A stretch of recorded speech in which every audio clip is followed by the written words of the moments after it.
नमस्कार। सप्तरङ्गी टेलिभिजनको सप्तरङ्गी गतिविधिमा स्वागत छ। म दीपक ओली। तपाईहरू सप्तरङ्गी टेलिभिजन युट्युब र फेसबुक पेजमा पनि हेर्न सक्नुहुनेछ। गतिविधि सुरु गरौँ। नेपालमा आज 434 जना कोरोना संक्रमण भएको खबरबाट। नेपालमा आज थप 434 जनामा कोरोना भाइरसको संक्रमण देखिएको छ। पछिल्लो 24 घण्टामा देशका विभिन्न 22 प्रयोगशालामा गरिएको परीक्षणका क्रममा यी व्यक्तिमा कोरोना भाइरसको संक्रमण पोजिटिभ देखिएको स्वास्थ्य तथा जनसङ्ख्या मन्त्रालयका प्रवक्ता डाक्टर जागेश्वर गौतमले जानकारी दिनुभयो। आरटी-पीसीआर नमुना सङ्कलनको नतिजा गएको 24 घण्टामा यस प्रकार छ। बीपी कोइराला स्वास्थ्य विज्ञान प्रतिष्ठान प्रयोगशालामा झापाका 1 पुरुष, सुनसरीका 1 पुरुष। कोशी अस्पताल विराटनगर प्रयोगशालामा सप्तरीका 8 पुरुष, सुनसरीका 2 महिला र 2 पुरुष। प्रादेशिक जनस्वास्थ्य प्रयोगशाला विराटनगरमा मोरङका 1 पुरुष। प्रादेशिक जनस्वास्थ्य प्रयोगशाला जनकपुरमा धनुषाका 9 पुरुष, मौतरीका 5 पुरुष, सिराहाका 1 महिला र 1 पुरुष हुनुहुन्छ।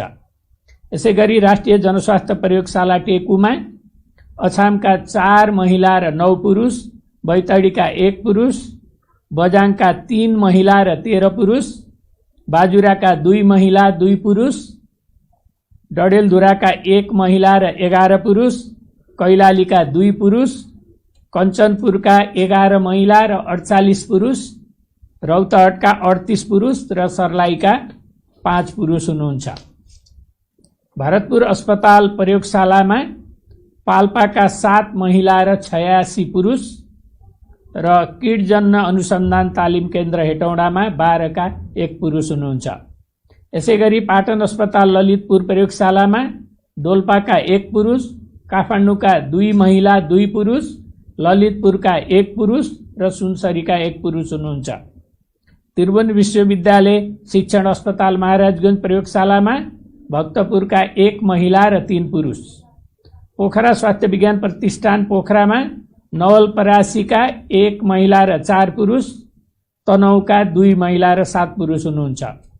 प्रादेशिक जनस्वास्थ्य प्रयोगशाला पोखरामा बागलुङका 2 पुरुष, म्याग्दीका 1 महिला र 5 पुरुष र स्याङ्जाका 1 पुरुष हुनुहुन्छ।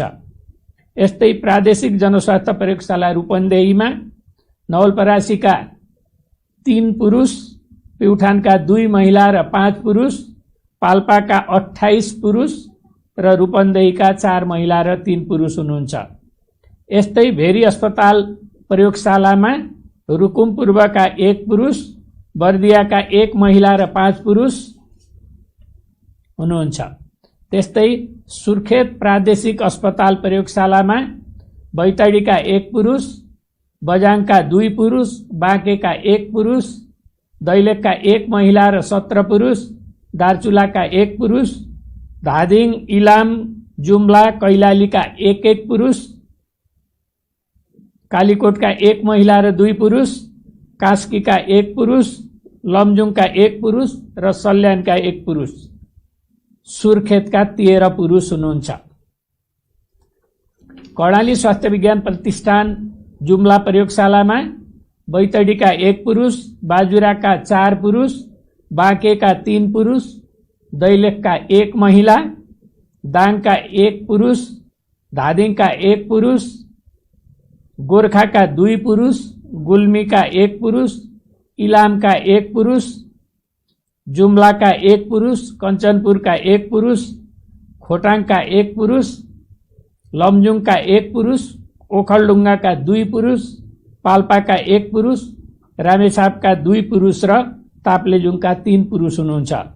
आजको जम्मा महिला 48 र पुरुष 386 गरी जम्मा 434 जना संक्रमित भेटिनु भएको छ र हालसम्म कुल महिला 1142, पुरुष 10,020 गरी जम्मा 11,162 जना संक्रमित हुनुहुन्छ।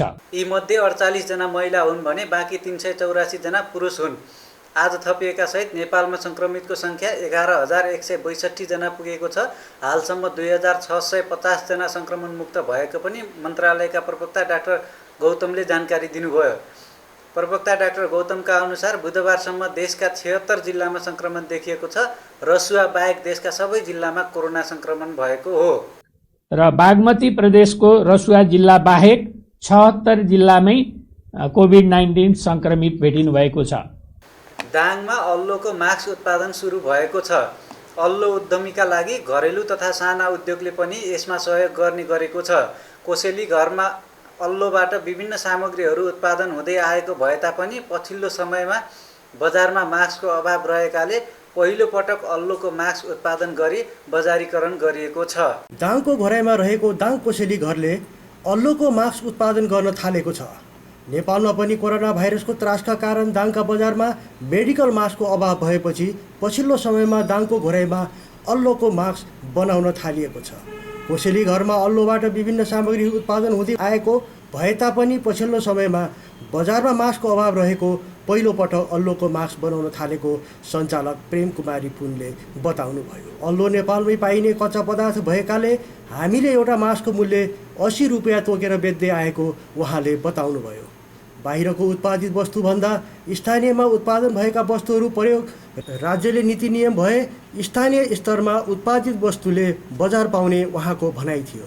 अहिले उत्पादन गरेको मास्कको मूल्य धेरै पर्ने भए तापनि आफूहरूले सबै प्रयोग गर्न सकुन् भनेर 80 रुपियाँ मूल्य तोकेको बताउनुभयो। यसै गरी उहाँले राज्यले नेपाली कच्चा पदार्थबाट उत्पादन भएको वस्तुहरूको बजारीकरण गर्नको लागि मिनी मार्केटको व्यवस्था गरिदिनु पर्ने बताउनुभयो। अल्लो दाङको पहाडी क्षेत्र लगायत रोल्पा, रुकुम, सल्यान, प्युठानमा पाइने भए तापनि यसबाट उत्पादित वस्तुमा मानिसहरू त्यति आकर्षित नभएको उहाँको भनाइ छ। अल्लोको कच्चा पदार्थ हाम्रो रोल्पा रुकुमतिर पनि हुन्छ, सल्यान प्युठान यहाँ दाङमा पनि पहाडी र भेगमा थुप्रै हुन्छ। यता गाईले खाएर यता एकदमै यसलाई बचाइराख्ने हो भने यहीँ पनि हुन्छ। यो दाङ तपाईँको सिस्ने खोलामा हामीले खेती नै गरेका थियौँ। सहरीको मुनि तपाईँको त्यो पहाडी अलि ओसिलो ठाउँ छ नि त्यहाँ थुप्रै छ। दुःख गर्ने मान्छेहरूको जे छ त्यत्तिकै दुःखमै सीमित छ। त्यसकारण राज्यले गर्नुपर्ने थुप्रै कुराहरू छ। अब बाहिरको जुन उत्पादित वस्तुलाई नलिएर यहीँको उत्पादन वस्तु लगाउने नीति नियम बनाउनु पर्यो भन्न चाहन्छु। उद्योगबाट उत्पादन हुने मूल्य सबभन्दा पहिले किरिङ घर थियो 100 रुपियाँमा। अहिले हामी मास्क उत्पादन गरेका छौँ 80 रुपियाँमा। किनभनेपछि पर्न त त्यही अलि बढी नै पर्छ, तर सबैले लाउन सक्ने मूल्यमा गरौँ भनेर हामीले 80 रुपियाँमा दिएका छौँ। र मिनी मार्केटको व्यवस्था गर्नुपर्छ क्या। यो नेपाली उत्पादनहरूको लागि एउटा मिनी मार्केटको व्यवस्था चाहिँ गर्नुपर्छ राज्यले। अल्लो चिसो ठाउँमा पाइने भएकाले आफूहरूले डोटी डडेलधुराबाट ल्याएर सामानहरू बनाउने गरेको कोसेली घरमा काम गर्दै आउनुभएकी ज्योति मगरले बताउनुभयो। अल्लोबाट सामानहरू बनाउन धेरै मेहनत गर्नुपर्ने उहाँले बताउनुभयो र खाली बस्ने महिलाहरूलाई त्यस्तै काममा लागेर समय सदुपयोग गर्न पनि सुझाउनुभयो। पहिले हाम्रो के अरे परापूर्वकालदेखि नै अल्लो पहिला भनिरहेको थियो के अरे पुवा भन्थ्यो पहिला गाउँतिर। अहिले अल्लो बनेर चिनिन्छ यसलाई। यो चिसो पहाडी ठाउँमा पाइन्छ, पराय ओसिलो ठाउँमा पाइन्छ। हामीले डोटी डडेलधुराबाट ल्याएर यसलाई के अरे पकाएर अनि यसलाई के अरे त्यो कमेरा राखेर त्यसलाई ढिलो बुवा बनाउँछ भने त्यस्तै पकाएर सुकाउनुपर्छ। सुकाएर फेरि पिटेर अरूचोटि फेरि उ गरेर बुवा बनाएर फेरि काटेर मेसिन हुन्छ यो काट्ने। त्यस्तो त्यो मेसिन पनि हुन्छ रे, खुट्टा चलाएरै काट्ने हुन्छ। यस्तो मेसिन हाम्रो पारे त्यो मेसिनमा चलाएर त्यो मेसिनमा काटेर पछि फेरि दागो यस्तो तयार भयो भने अल्लो कपडा बन्छ कि कपडा हुन्छ। फाल्टु त्यत्तिकै टाइम खेर किन फाल्नु? बच्चाबच्चीलाई स्कुल पुऱ्याएर अनि त्यसको खाली टाइम त्यत्तिकै बसेर अनि मोबाइलमा यताउति हेरेर घुमेर दिन कटाउनु, पैसा त्यति खर्च गर्नुभन्दा त यता 2-400 दिनमा 2-400 कमाए पनि धेरै होला। किन त्यत्तिकै बस्नुहुन्छ र खाली बस्नु भएको दिदीबहिनीहरूले पनि केही न केही काम गरेर यो मात्रै गर्ने भन्ने कुरा होइन कि। अरू थुप्रै हुन्छन् कामहरू जस्तो पनि जुनै पनि काम गरेर 1-2 पैसा कमाउनु, त्यत्तिकै बस्नुभन्दा खाली टाइम जानु गर्नुभन्दा। त्यसै गरी जिल्लामा रहेको घरेलु तथा साना उद्योग कार्यालयले भने अल्लोको उत्पादन गर्नेहरूलाई तालिम र प्रविधि दिएको कार्यालयका प्रमुख उम बहादुर ओलीले बताउनुभयो। त्यसै गरी उहाँले राजस्व कार्यालय घरेलुमा दर्ता भएकोहरूलाई तालिम दिने गरेको उहाँले बताउनुभयो।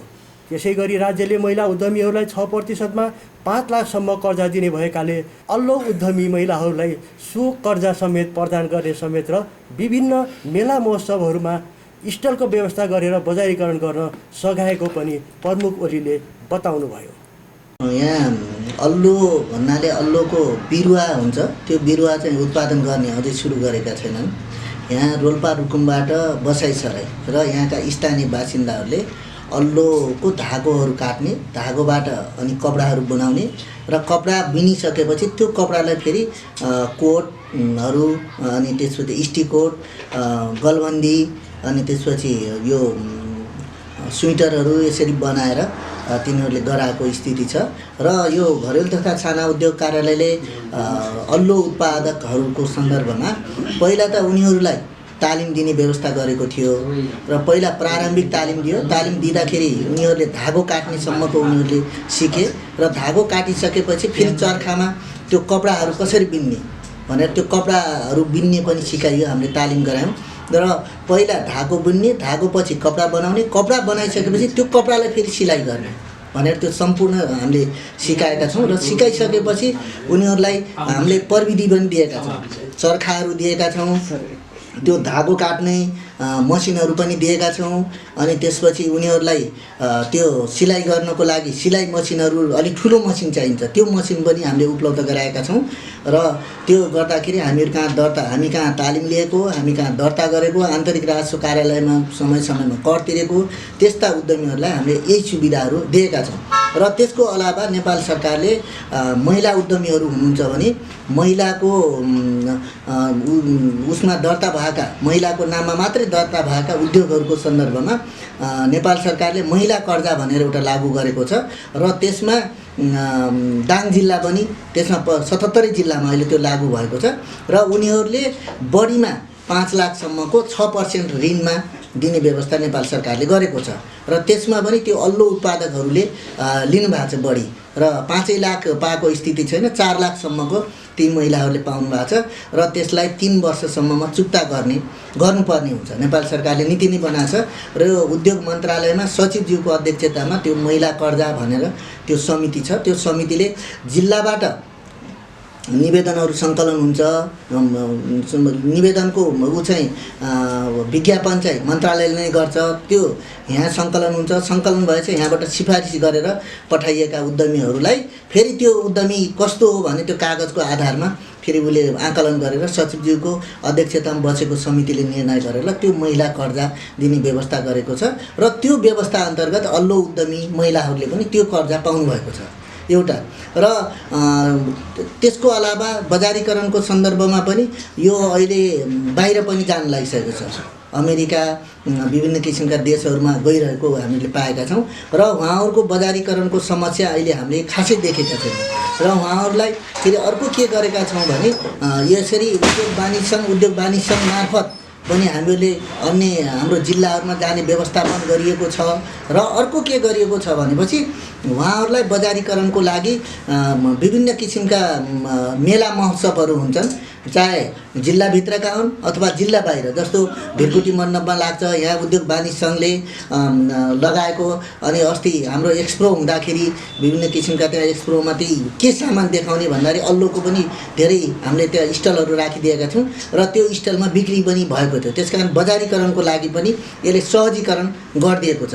र त्यो मात्रै होइन, कर्जा प्रवाह कसरी गर्ने भन्नाले बैंकिङ सम्बन्धी त्यो उद्यमशीलता विकास तालिमको माध्यमबाट त्यो बैंकिङ कर्जा कसरी प्रवाह गर्ने, कसरी उहाँले प्राप्त गर्न सक्नुहुन्छ भने बैंकको हाम्रो कर्मचारी साथीहरूलाई ल्याएर हामीले फेरि त्यो बैंकिङ सम्बन्धीको त्यो पाटोको क्लास पनि दिएर उहाँहरूलाई कर्जामा सुविधा सहजीकरण पनि हामीले गरेका छौँ।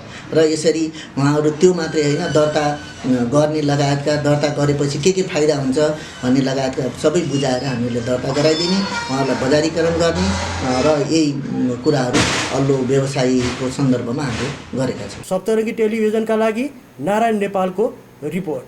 जनयुद्धको 20औं वर्ष पार गर्दा पनि शहीद परिवारको सपना भने अझै अधुरै छन्। रोल्पाको होलेरी बजार नजिकैको स्थानमा रहेको होलेरी प्रहरी चौकीमा आक्रमण गरी तत्कालीन नेकपा माओवादीले जनयुद्धको सुरुवात गरेको थियो। त्यही जनयुद्धमा परि धेरैले ज्यान पनि गुमाएका थिए। रोल्पाको होलेरी बजार नजिकैको स्थानमा रहेको होलेरी प्रहरी चौकीमा आक्रमण गरी तत्कालीन नेकपा माओवादीले जनयुद्धको सुरुवात गरेको थियो। 2052 साल फागुन 1 गते होलेरी प्रहरी चौकी रोल्पासँगै रुकुमको राडी प्रहरी चौकी सिन्धुलीको सिन्धुलीगढी प्रहरी चौकी र गोर्खाको स्याङ्ली स्थित नेपाल बैङ्कको शाखामा एकै दिन आक्रमण भएको थियो। अहिले अधिकांश आक्रमण गरिएका स्थानहरू भग्नावशेषको रूपमा मात्र देख्न सकिन्छ। यसै क्रममा आक्रमणका क्रममा मारिएकाहरूको सम्झनामा स्तम्भ बनाइएको छ। यही स्तम्भ पनि सडक विस्तारको क्रममा मासिएको छ। आजभन्दा करिब 2 दशक अघि भएको होलेरी आक्रमणलाई रोल्पावासीले थाहा पाएको कुरा यसरी सम्झन्छन्। तपाईँको 57-58 सालमा त बत्नी गाह्रो थियो, दोहोरो भयो, उदा उसको उदा ऊबाट एकदम धौ थियो। रोल्पालाई तत्कालीन माओवादीले आफ्नो इलाका बनाएको थियो। यही रोल्पाबाट धेरै योजनाहरू बने, तर तीमध्ये केही पुरा भए भने आक्रमणमा मारिएका शहीद परिवारका सपना भने अझै अधुरै छन्। जनयुद्धकै बलमा देशको शासन व्यवस्था परिवर्तन त भयो, तर हजारौंको ज्यान जाने गरी लडेको त्यो युद्धले सार्थकता पायो या अझै पाएन। रोल्पाको होलेरी आक्रमणमा स्थानीय तुलसी विकले आफ्नो पति गुमाउन पुगिन्। उनको बुझाइमा जनयुद्ध केवल नेता र टाठाबाठाहरूका लागि मात्र थियो। यो युद्धले आफ्नो पति गुमाउँदाको पीडा र सरकारद्वारा ठगिएको कुरा यसरी बताउँछिन्। सरकारले के गर्ने, त्यही दण्ड पिरियडको रात भनेर 10 लाख दिएर त्यो भन्दा अरू केही छैन। केटाकेटी हेर्ने नहेर्ने के हेर्नु त हेर्नुपर्ने गएर बच्चा बच्चीलाई पढाउन देखाउन गाह्रो छ। स्थिति घरको स्थिति पनि कमजोर छ। अब यसो स्कुलको जमिन हो, धेप्ली तरा बनाएर बस्या छ, बस्नेको लागि अब समस्या त धेरै छ।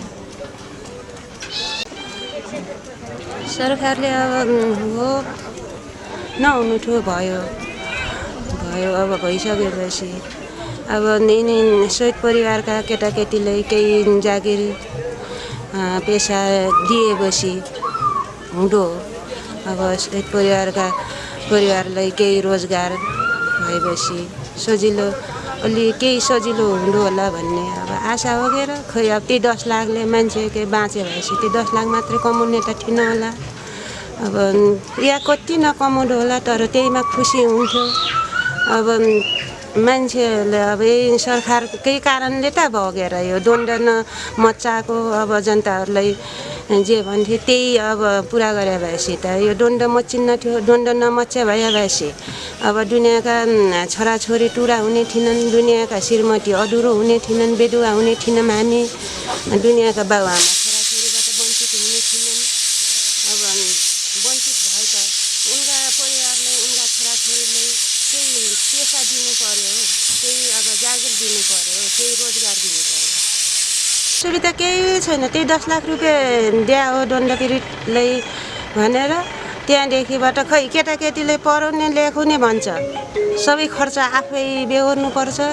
ती वर्षमा 12,000 दिन्थ्यो, अहिले अब 10-11मा पढ्छ मेरो बाबुले, बल्ल अहिले 16,000। त्यो 16,000को छात्रवृत्तिले पुग्छ र केटाकेटीको अब बाबुले भन्छ अब पढ्न जाने भन्छ, अब घर छोडेर अन्त पढ्न जाने भन्छ। आफ्नो स्थिति छैन। त्यो 10 लाख पनि एकमुष्ट दिए भाटा, केही न केही पेसा अब ठाउँ लगाइदियो होला। किस्ताबन्दी दिँदाखेरि अब त्यो दिने बेला अर्को किस्ता दिने बेला पहिला दिएको किस्ताको खाइसित दिने। जनयुद्धको उद्गम थलोको रूपमा देशमा मात्र नभएर विदेशमा समेत चर्चा कमाएको रोल्पामा सडक सञ्जाल, शिक्षा, स्वास्थ्य जस्ता कुराहरूमा सामान्य विकास भएको छ। तर रोल्पालीहरू रोल्पालाई साँच्चीकै युद्ध पर्यटनसँग जोड्न माग गरेका छन्। यस्तै होलेरीका अर्का शहीद परिवार रामबाबु पुनले पनि आफ्नो छोरा गुमाउनु पर्दाको पीडा र सरकारले दिएको आश्वासन नपाउँदा निकै दुखी बताउँछन्। अहिले हामीले त्यो जुन अहिले यो जनयुद्ध दिवस उसमा एउटा बुझ्दा बस्दा रमाइलो राम्रै लाग्यो, तर हामीलाई शहीद त्यति खासै हाम्रो भने जस्तो जुन चाहिँ बेला हाम्रो युद्धकालीनमा आश्वासन पाएको थियौँ, हामीले बुझेको थियो त्यति हामीले स्पष्ट छैन। अहिले हामीले त्यति अब खासै हाम्रो यो कार्यक्रम छ भनेर हजुर आयो र मन्दिरसँग त्यति हाम्रो भन्नु के हो भनेपछि जस्तै जनयुद्धमा किन होमियो किन लाग्यो भन्नेमा त्यस्तो हो। उहाँहरू हामीभन्दा अहिले अनलाइन कान्छी मान्छे हुनुहुन्छ, पहिले चिन परिचय थियो र उहाँले हामीले के सहयोग गर्थ्यौँ। गर्दा बित्तिकै हामीले चाहिँ पहिला हाम्रो एमाले भन्ने थियो त्यो एमाले भन्नेलाई काङ्ग्रेसबाट राम्रो नमान्ने त्यो बेला हामीले मुद्दा हालिदिएपछि के भयो भने हामी होमियो जनयुद्धको लागिसकेपछि अब छोरी पनि मेरो पछि लागिसकेपछि अब माओवादीको मान्छे मार्नुपर्छ भने चाहिँ अब त्यस्तो चाहिँ भएछ। मेरो छोरीले 81 धान काट्न गएको भेटाएपछि मारिहालेपछि म त्यसपछि सिधै चाहिँ जनयुद्धमा म हाम फालेर म चाहिँ भूमिगत भएर लाग्यो। अनि त्यस्तो पाएको छैन, अहिलेसम्म त्यस्तो पाउनु भएको छैन। आश्वासन छ तर त्यस्तो भने जस्तो पाएको छैन। युद्धकालमा मारिएका शहीदका छोराछोरीहरूलाई आफ्नो खुट्टामा उभिने नहुँदासम्म सरकारले तिनीहरूको शिक्षा, स्वास्थ्य लगायतका कुराहरूमा हेरिनुपर्ने र पहिले दिएको आश्वासनको हिसाबले अहिले पनि दिनुपर्ने शहीद स्मारक निर्माण समितिका अध्यक्ष गोपाल डाङ्गीले बताउनुभयो। योभन्दा अगाडि त उनीहरूको बच्चाहरूलाई पढ्न लेख्न र उनीहरूले पाउनुपर्ने राज्यले दिएको जुन किस्ताबन्दी सुविधा पाइरहेका छन् कि योभन्दा पछाडि कस्तो सुविधा भन्ने सन्दर्भमा त अब शहीदहरूको माग हामीलाई लाग्छ। आफ्नो पालन पोषण गर्ने अभिभावकहरू गुमाइसकेपछि त राज्यले त्यसको व्यवस्थापन गरिनुपर्छ। शिक्षा दीक्षादेखि लिएर सबै व्यवस्थापन गरी ऊ आफ्नो खुट्टामा उभिने भइसकेपछि मात्र ऊ चाहिँ स्वाभिमानी बन्यो भने राज्यले त्यसलाई चाहिँ छोड्नुपर्छ भन्ने लाग्छ मलाई। घाइतेहरूको छैन, शहीदहरूको छ, 39 जनाको छ। त्यो जिल्ला प्रशासन कार्यालयले जसरी तोकित दिएको छ त्यही आधारले त्यहाँ लेखाइएको छ, त्यहाँ शिलालेखमा छ सबैको नाम। त्यहाँ गएर पनि तपाईँहरू लिन सक्नुहुन्छ अहिले। र यसको उद्घाटन पनि यो पत्रकार सम्मेलन गरेर फाल्गुन 1 गते गर्ने हामी कुराकानी चलिरहेको छ। सायद 1 गते नै तय भएको छ र त्यसैमा उद्घाटन गर्ने कार्यक्रम छ। त्यो हाम्रा टुन्टीगढी गाउँपालिकाका शहीदहरूको सम्झनामा बनाइएको र त्यो ठाउँमै पहिलो आक्रमण, जनयुद्धकालीनको पहिलो आक्रमण र अन्तिममा पनि सबैभन्दा ठुलो शक्ति अपहरण गरेको ठाउँ भएको हुनाले स्मरणको निम्ति त्यो बनाइएको हो। उता जिल्ला प्रशासन कार्यालय रोल्पाले युद्धकालमा मारिएका तथा बेपत्ता पारिएका शहीद परिवारलाई नेपाल सरकारको अनुसार अघिल्लो वर्षसम्म 5 लाख दिएको र फेरि 5 लाख थपेर 10 लाख दिएको बताएको छ। नेपाल सरकारको क्षमता अनुसार शहीद परिवारलाई सेवा सुविधा दिने बताउँदै शहीद परिवारलाई आत्मनिर्भर बन्नको लागि सिपमूलक तालिम लिन र रोजगारमा लाग्न समेत प्रशासनले आग्रह गरेको छ। सप्तरङ्गी टेलिभिजनले तयार पारेको रिपोर्ट। संरक्षणको अभावमा छेदविच्छेद अवस्थामा रहेको 129 वर्ष पुरानो ऐतिहासिक 55 झ्याले दरबारको संरक्षणमा कसैको पनि चासो देखिएको छैन। संरक्षण गर्नुको साटो द्वन्द्वकालमा यसलाई भत्काउन खोजिएको थियो। दाङ जिल्लाको देउखुरी लम्हैबाट दक्षिणमा पर्ने गडुवा गाउँपालिका वडा नम्बर 3 मा अवस्थित एउटा गाउँको नाम हो गोबरडिहा। चारैतिर प्राकृतिक मनोरम दृश्य छेउमा राप्ती नदीको नजिकै एउटा गाउँमा दरबार छ। छिमेकी लगायत सम्पूर्ण जिल्लाका वासीले यो दरबारलाई 55 झ्याली दरबार भनेर चिन्ने गर्छन्। दरबार निर्माण गर्ने 1 दशक अघि भारतबाट सिकर्मी लिएर बनाइएको हो। भारतको गोरखपुरदेखि कोइलाबास नाकाको तुलसीपुर नजिकै बालरामपुरबाट समेत कालीगढ आएर बनाइएको कथा सुन्न पाइन्छ। काठ, इट्टा र प्लास्टर गर्ने सामग्री यहाँका प्रयोग भए तर कालीगढ भन्ने भारतका प्रयोग गर्नु परेको थियो। पछिल्लो समयमा दाङको देउखुरीमा रहेको यो मनोमोहक दरबार संरक्षण गर्न नसक्दा ओझेलमा परेको छ।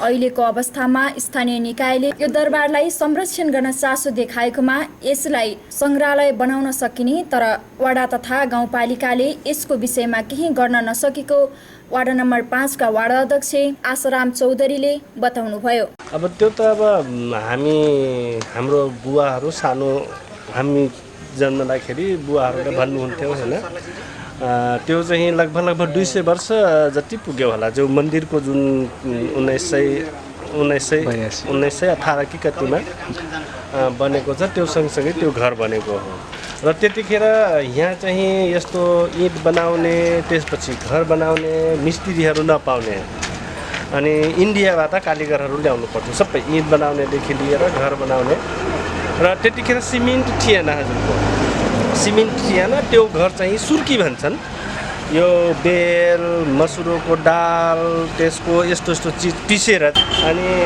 त्यो चाहिँ 55 झ्याल दरबार 55वटा झ्याल थियो हेर्नुहोस् त्यो त्यसपछि माथि चाहिँ बाघ राखेको थियो अनि त्यो 55 वाला झ्याल भएको हुनाले त्यहाँ 55 झ्याल काठमाडौँको राजा भएको हुनाले त्यसलाई चाहिँ मुद्दा परेछ हेर्नुहोस् उहाँहरू बनाउने जो के अरे जोखन चौधरी हुनुहुन्थ्यो सायद जोखन चौधरी त्यसपछि उहाँमाथि मुद्दा लागेपछि त्यो चाहिँ माथिको सिंहको मूर्ति र जुन 55वटा झ्याल थियो त्यसलाई चाहिँ तोडेर पछि चाहिँ मुद्दा जितेर चाहिँ त्यो घर चाहिँ बस्नुहुन्थ्यो उहाँहरू हाम्रो मान्यजीले चाहिँ एकपटक के उठाउनु भएको थियो भन्दाखेरि यदि यो संरक्षण गर्नुहुन्छ भने थारू सङ्ग्रहालय बनाम भन्ने कुरा भएको थियो सर यदि त्यो थारू सङ्ग्रहालय बनाउँदाखेरि राज्यले चाहिँ त्यो निर्णय गरेर चाहिँ सरकारको सम्पत्ति सुम्पिने भन्छ हेर्नुहोस् त्यतिखेर चाहिँ उहाँहरूको धेरै विवाद भयो कसैले दिने कसैले नदिने अनि अहिले चाहिँ केही पैसा रकम उठाएर चाहिँ आफैले पनि त्यो अगाडितिर देख्नुभयो होला प्लस्टर सलस्टर गरेको थोरै थोरै 20-30 बोरा ल्याउँदै मर्मत गर्दै हुनुहुन्छ तर चाहिँ त्यो सायद 25 लाख गत सालमा चाहिँ गाउँपालिकाले छुट्याएको थियो त्यसलाई संरक्षण गर्ने भनेर तर उहाँहरूले चाहिँ निर्णय गर्न सक्नु भएन र त्यो पैसा लिनु भएन त्यसरी चाहिँ अहिले त्यो घर अब के गर्नुहुन्छ थाहा भएन स्थानीय तहको भन्दा त उहाँहरूले स्थानीय तहले त यदि त्यो थारू सङ्ग्रहालय बनाउने भनेर चाहिँ उहाँहरूले दिनुभयो भने स्थानीय तहले लगानी नै गर्ने हो सर त्यो पर्यटन कार्यालयले नै हेर्ने हो त्यसलाई तर चाहिँ अब उहाँहरूले त्यो लेखेर दिन सक्नु भएन कि मतलब हामी चाहिँ थारू सङ्ग्रहालय बनाउँछौँ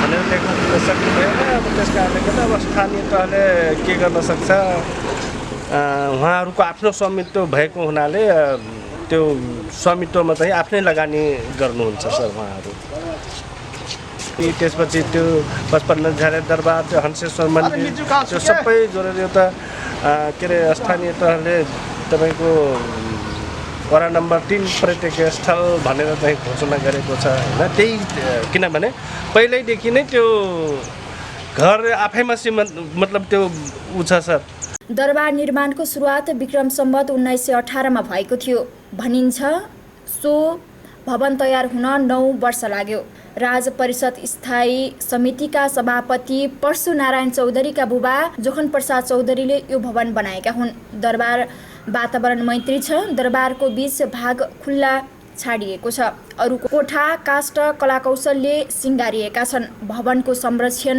भएको छैन भवनको स्वरूप राजा महाराजा भने दरबारको उस्तै छ संरक्षणमा कुमारी घरको समेत झल्को देखिन्छ अनि हनुमान ढोका दरबार भए जस्तै काष्ठकला देखिन्छ त्यो दरबारमा देउखुरीको यो ऐतिहासिक धरोहरलाई बाहिर चिनाउन कतैबाट पहल भएको छैन पारिवारिक सदस्यले यसलाई पुरातात्विक इतिहाससँगै ऐतिहासिक धरोहरको रूपमा स्थापित गर्न चाहन्छन् तर राज्यले यसलाई सहज रूपमा स्वीकार नगरेको परिवारका एक सदस्य मनोज चौधरीको भनाइ छ मैले थाहा पाएँ त्यतिखेर हामी जस त्यसैमा हुर्क्यौँ होइन त्यहीँ बस्यौँ अझै पनि हाम्रो त्यहाँ कोठाहरू छन् हाम्रो राम्रै कोठा छन् वर्तन अब हाम्रो छेउछेउमा भएको हाम्रो परशुनारायणजीको कोठाहरू त्यहीँबाट अलिकति चिन हुँदै गयो अनि परशुनारायणजी अब बिस्तारै हिँड्न सक्नु भएन त्यसपछि छुट्टै एउटा घर बनाउनु भयो बाहिर निस्केपछि झन् चिन हुँदै गयो हेर्नुहोस् अनि उहाँहरू नभएपछि होइन झन् चिन भयो तपाईँको दरबार हो दरबार पनि भन्ने होइन के हो हाम्रो सुरुमा यो घर बनाउने चाहिँ उहाँको नाम हाम्रो आजा पुर्खाहरू जसको नाम जोखन प्रसाद चौधरी उनले चाहिँ बनाए आफ्नै डिजाइनमा बनाए तिनले आफ्नै दिमागले आफ्नै डिजाइनमा बनाए तर त्यसको कारिगरहरू काम गर्ने मान्छे चाहिँ भारतको उत्तर प्रदेशतिरबाट ल्याउनु भएको थियो र त्यो बनाउने क्रममा उनले त्यति ठ्याक्कै ख्याल त गरेनन् होइन। तर आफ्नै डिजाइनमा बनाउन भने त्यहाँ सिम्बो पनि बनाए होइन, सिम्बो बनाए, सिङ्गलबार भनेर भन्न थाले। पछि गएर तपाईँको त्यसमा 30वटा कोठा हेर्नुहोस्, 3 तल्ला थियो 30वटा कोठा, 30वटा कोठामा फेरि 55वटा झ्याल रहेछ हेर्नुहोस्। अनि तपाईँको तत्कालीन त्यतिखेरको प्रधानमन्त्री मोहन शमशेरले चाहिँ यो सिंहदरबारको नक्कल गर्यो होइन, 55 झ्याले दरबारको नक्कल गर्यो भनेर मुद्दा लगाउनु, मुद्दा लाग्यो। लगभग 2 वर्षमा मुद्दा नै गऱ्यो। मुद्दा कस्तो भयो भने चाहिँ हाम्रो बाजे जानुहुन्थ्यो हेर्नुहोस्, हाम्रो बाजे टङ्कनाथ चौधरी हुनुहुन्छ, उहाँ त बितिसक्नुभयो। त्यतिखेर उहाँले आफै पनि भन्नुहुन्थ्यो मैले यसरी गरेँ। त्यतिखेरको कुरो के थियो भने त्यतिखेर उहाँहरूको मोहन शमशेरको सायद त्यहाँ के सवारी भइराखेको थियो। त्यही बेला 15 दिन लगाएर काठमाडौँ जानुभएको थियो हेर्नुहोस्, उहाँको मुद्दा हुन्थ्यो हेर्नुहोस्। अनि त्यो मुद्दाको क्रममा त्यो काठमाडौँ गएको बेलामा त्यो रामशाह पत्नी र हाम्रो त्यहाँ मोहन शमशेरको त्यो बग्गीको घोडा चढेको त्यसमा खै के लागेको हुन्छ त्यो ठ्याक्कै थाहा पाइँदैन। त्यो काठी के भन्छ कि त्यो बिग्रियो, त्यो चढ्ने गर्थ्यो कि बिग्रिएपछि आनन्द सबै यताउता गर्न थाले, कसले बनाउने त्यतिखेर फेरि हाम्रो टङ्कनाथ चाहिँ घोडा चढ्थ्यो कि उनलाई फेरि सबै थाहा थियो। उनले गएर म हेल्प गर्न सक्छु भनेर कुरा गर्नुभयो। अनि गएर उनले ट्याक्कै बनाइदिनु भयो। अनि सबै सोधे कसले बनायो कसरी, अनि उहाँको बारेमा सबै कुरा गर्ने बेला उनले भने मेरो यस्तो घर बनाएको मेरो मुद्दा परेको छ। अनि त्यो कुरा सुनेपछि त्यो मोहन शमशेरकै पालामा त्यो चाहिँ मुद्दा उहाँले सबै सल्भ गर्यो।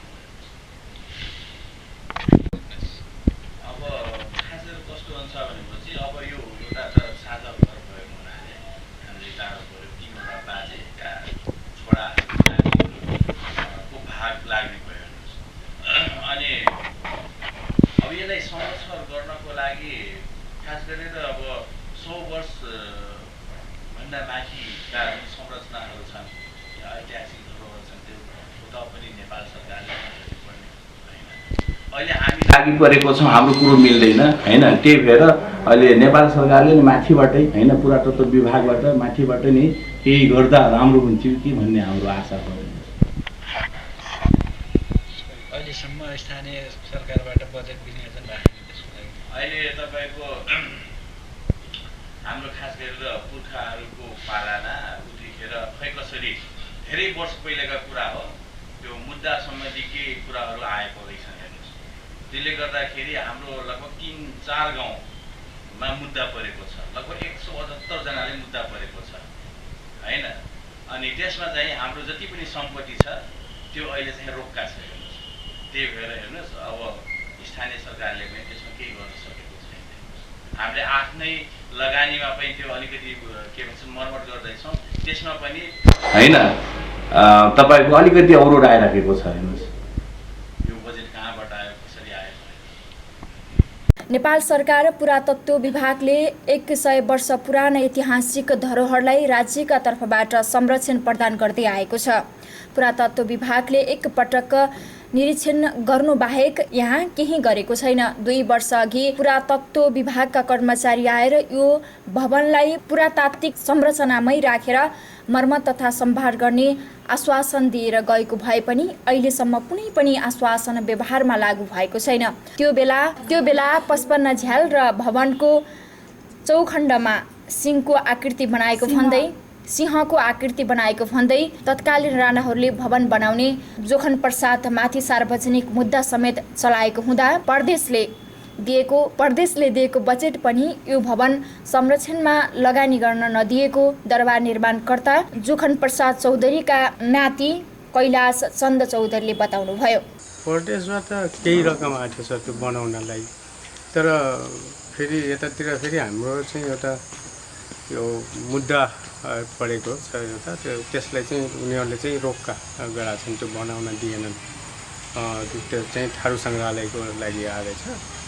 अब त्यो मुद्दा फर्चोट नहुनेसम्म बनाउनु पनि नपाउने र अहिले आएर फेरि हाम्रो फेरि त्यही यो गोट्याहरूको सद्गाउँको त्यहाँ प्रत्येक महिना मिटिङ हुन्छ अनि आफ्नै सहयोगमा अलिअलि मेन्टेनेन्स चाहिँ गरिरहेछौँ पछाडितिरको भागमा।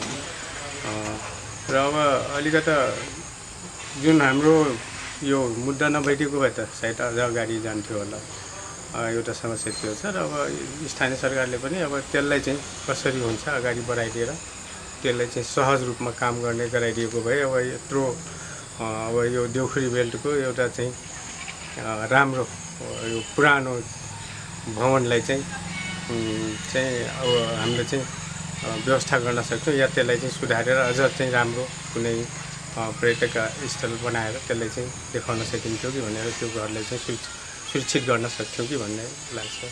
दरबारमा भएका कोठाको भित्री भाग समेत संरक्षण हुन सकेको छैन। दरबारका कोठाहरूमा झार पलाउन थालेका छन्, धमिरोले काठ खान थालेका छन्।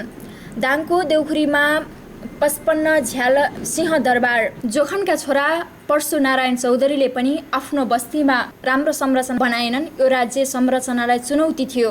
दाङमा राजा खानदानको जस्तै संरचनाको दरबार बनाएका थिए। अहिले परिवारकै सदस्यले यो ऐतिहासिक धरोहरलाई जोगाइराखेका छन्। यो परिवेशमा बनाइएको यो दरबार अहिले संरक्षणको पर्खाइमा छ। भवनमा प्रयोग गरिएका काष्ठकला अझै बिग्रिएका छैनन्। बाल्यकालमा यो दरबारको स्मरण गर्दै संविधान सभाका सांसद योगेन्द्र चौधरीले यो दरबारलाई संरक्षण गर्नुको साटो द्वन्द्वकालमा यसलाई भत्काउन पनि लागि परेको दुखेसो पोख्नुभयो। अब हामी सानो हुँदाखेरि मैले थाहा पाएको त्यो सबैले दरबार भन्थे सिंह दरबार जस्तै झल्को आउने यो दरबार हो।